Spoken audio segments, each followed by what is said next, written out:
ನಮಸ್ಕಾರ, ನಾನು ಜ್ಯೋತಿ. ಇವತ್ತಿನ ಈ ವಿಡಿಯೋದಲ್ಲಿ ಪೀರಿಯಡ್ಸ್ ವಿಳಂಬಗೊಳಿಸಲು ಅಂದರೆ ಮುಂದೂಡಲು ನೀವು ಮಾತ್ರೆಯನ್ನು ತೆಗೆದುಕೊಳ್ತಾ ಇರ್ತೀರ ಅಲ್ವಾ, ಅದರಿಂದ ಏನೆಲ್ಲ ಸೈಡ್ ಇಫೆಕ್ಟ್ ಆಗುತ್ತೆ ಎಂದು ಮಾಹಿತಿಯನ್ನು ನೀಡ್ತಾ ಇದ್ದೇನೆ. ಸೊ ಈ ವಿಡಿಯೋ ಯೂಸ್ಫುಲ್ ಆಗ್ಬೋದು ಅಂತ ಅಂದ್ಕೊಂಡಿದ್ದೇನೆ. ಈ ವಿಡಿಯೋ ನಿಮಗೆ ಇಷ್ಟ ಆದರೆ ಮತ್ತು ಯೂಸ್ಫುಲ್ ಅನ್ನಿಸಿದರೆ ವಿಡಿಯೋನ ಎಲ್ರಿಗೂ ಕೂಡ ಶೇರ್ ಮಾಡಿ, ಹಾಗೆ ವಿಡಿಯೋಗೆ ಲೈಕ್ ಮಾಡಿ. ಇನ್ನೂ ಹೆಚ್ಚಿನ ಮಾಹಿತಿಗಾಗಿ ವೇಣುಜ್ಯೋತಿ ಯೂಟ್ಯೂಬ್ ಚಾನಲ್, ಇನ್ಸ್ಟಾಗ್ರಾಮ್ ಹಾಗೂ ಫೇಸ್ಬುಕ್ ಪೇಜನ್ನು ಫಾಲೋ ಮಾಡೋಕ್ಕೆ ಮರಿಬೇಡಿ. ಮನೆಯಲ್ಲಿ ಶುಭ ಸಮಾರಂಭ ಇದ್ದಾಗ ಪೀರಿಯಡ್ಸನ್ನು ಮುಂದೂಡಲು ಮಾತ್ರೆಯನ್ನು ತೆಗೆದುಕೊಳ್ತಾರೆ ಕೆಲವರು, ಅಥವಾ ಬೇರೆ ಇನ್ಯಾವುದೋ ಕಾರಣಕ್ಕೂ ಕೂಡ ತೆಗೆದುಕೊಳ್ಬಹುದು. ಈ ಮಾತ್ರೆ ವಾರಗಳವರೆಗೆ ಪೀರಿಯಡ್ಸನ್ನು ಮುಂದೂಡಬಹುದು.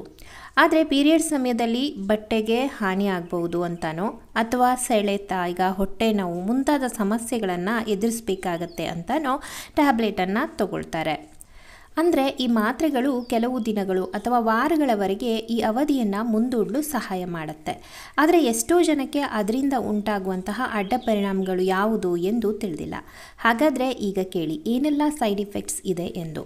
ಮೊದಲನೇದಾಗಿ ಹಾರ್ಮೋನ್ ಸಮತೋಲನವು ತೊಂದರೆಗಳಿಗಾಗಬಹುದು, ಅಂದರೆ ಹಾರ್ಮೋನ್ ಇಂಬ್ಯಾಲೆನ್ಸ್. ಪೀರಿಯಡ್ಸ್ ವಿಳಂಬ ಮಾತ್ರೆಗಳು ದೇಹದ ನೈಸರ್ಗಿಕ ಹಾರ್ಮೋನ್ ಚಕ್ರವನ್ನು ಕಂಟ್ರೋಲ್ ಮಾಡುತ್ತೆ.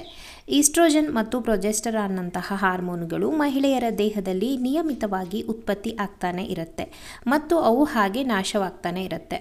ಈ ಚಕ್ರವು ಮುಟ್ಟನ್ನು ನಿಯಂತ್ರಿಸುತ್ತೆ. ಆದರೆ ಪೀರಿಯಡ್ಸ್ ವಿಳಂಬ ಮಾತ್ರೆಗಳು ಈ ಚಕ್ರವನ್ನು ನಿಲ್ಲಿಸುತ್ತೆ. ಪರಿಣಾಮವಾಗಿ ಹಾರ್ಮೋನ್ಗಳ ಅಸಮತೋಲನವು ಅಂದರೆ ಇಂಬ್ಯಾಲೆನ್ಸ್ ಉಂಟಾಗುತ್ತೆ. ದೇಹದಲ್ಲಿ ಈಸ್ಟ್ರೋಜನ್ ಮತ್ತು ಪ್ರೊಜೆಸ್ಟರಾನ್ ಮಟ್ಟಗಳು ಅಸಹಜವಾಗಿಯೇ ಹೆಚ್ಚಾಗಬಹುದು ಅಥವಾ ಕಡಿಮೆ ಆಗಬಹುದು. ಇದು ಮೂಡ್ ಸ್ವಿಂಗ್, ಖಿನ್ನತೆ, ತೂಕ ಹೆಚ್ಚಾಗುವುದು ಅಥವಾ ಆಯಾಸದಂತಹ ಸಮಸ್ಯೆಗಳನ್ನು ಉಂಟು ಮಾಡಬಹುದು.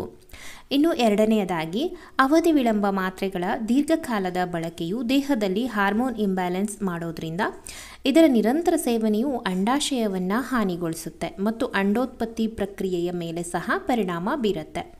ಇದು ಮುಂದೆ ಗರ್ಭಧರಿಸಲು ಕಷ್ಟವಾಗಬಹುದು. ಗರ್ಭಪಾತ ಅಥವಾ ಗರ್ಭಧಾರಣೆಯ ಸಂಬಂಧಿತ ಸಮಸ್ಯೆಗಳನ್ನು ಇದು ಉಂಟು ಮಾಡಬಹುದು. ಇನ್ನು ಮೂರನೆಯದಾಗಿ, ತಲೆನೋವು ಮತ್ತು ವಾಕರಿಕೆ. ಅನೇಕ ಮಹಿಳೆಯರು ಅವಧಿ ವಿಳಂಬದ ಮಾತ್ರೆಗಳನ್ನು ಸೇವಿಸಿದ ನಂತರ ತಲೆನೋವಿಂದ ಬಳಲ್ತಾ ಇರ್ತಾರೆ. ಕೆಲವರಿಗೆ ವಾಕರಿಕೆ ಬರ್ಬೋದು ಅಥವಾ ವಾಂತಿ ಕೂಡ ಉಂಟಾಗಬಹುದು. ಈ ರೀತಿ ನಿಮಗೆ ಆಯಿತು ಅಂತ ಅಂದರೆ ತಕ್ಷಣ ನೀವು ವೈದ್ಯರನ್ನು ಸಂಪರ್ಕಿಸಬೇಕಾಗತ್ತೆ. ಇನ್ನು ನೆಕ್ಸ್ಟ್ ಹೇಳೋದಾದರೆ, ಯಕೃತ್ತಿನ ಮೇಲೆ ಪರಿಣಾಮ ಬೀರಬಹುದು. ಅವಧಿ ವಿಳಂಬ ಮಾತ್ರೆಗಳನ್ನು ತೆಗೆದುಕೊಳ್ಳೋದ್ರಿಂದ ಯಕೃತ್ತಿಗೆ ಹಾನಿಯಾಗಬಹುದು. ಈ ಮಾತ್ರೆಗಳು ದೇಹದಲ್ಲಿ ಅನೇಕ ಹಾರ್ಮೋನ್ಗಳ ಬದಲಾವಣೆಗಳನ್ನು ತರುತ್ತೆ. ಇದು ಯಕೃತ್ತಿಗೆ ಕೂಡ ಹಾನಿಕಾರಕವಾಗಿದೆ. ಈ ಮಾತ್ರೆಗಳು ನಿರಂತರವಾಗಿ ಮತ್ತು ದೀರ್ಘಕಾಲದವರೆಗೆ ಬಳಸಿದಾಗ ಅವು ಯಕೃತ್ತಿನ ಮೇಲೆ ಪ್ರತಿಕೂಲ ಪರಿಣಾಮಗಳನ್ನು ಉಂಟು ಮಾಡಬಹುದು. ಅವಧಿ ವಿಳಂಬ ಮಾತ್ರೆಗಳು ಯಕೃತ್ತಿನಲ್ಲಿ ಊತ ಮತ್ತು ನೋವನ್ನು ಉಂಟು ಮಾಡಬಹುದು. ಅಷ್ಟೇ ಅಲ್ಲ, ಈ ಮಾತ್ರೆಗಳು ಯಕೃತ್ತಿನ ಜೀವಕೋಶಗಳಿಗೂ ಸಹ ಹಾನಿಯನ್ನು ಉಂಟು ಮಾಡುತ್ತೆ. ಈ ಮಾಹಿತಿ ತಿಳಿದ ನೀವು ಇನ್ನು ಮುಂದೆ ಇಂತಹ ಮಾತ್ರೆಗಳನ್ನು ಸೇವಿಸುವ ಮುನ್ನ ಒಮ್ಮೆ ಆಲೋಚನೆ ಮಾಡಿ.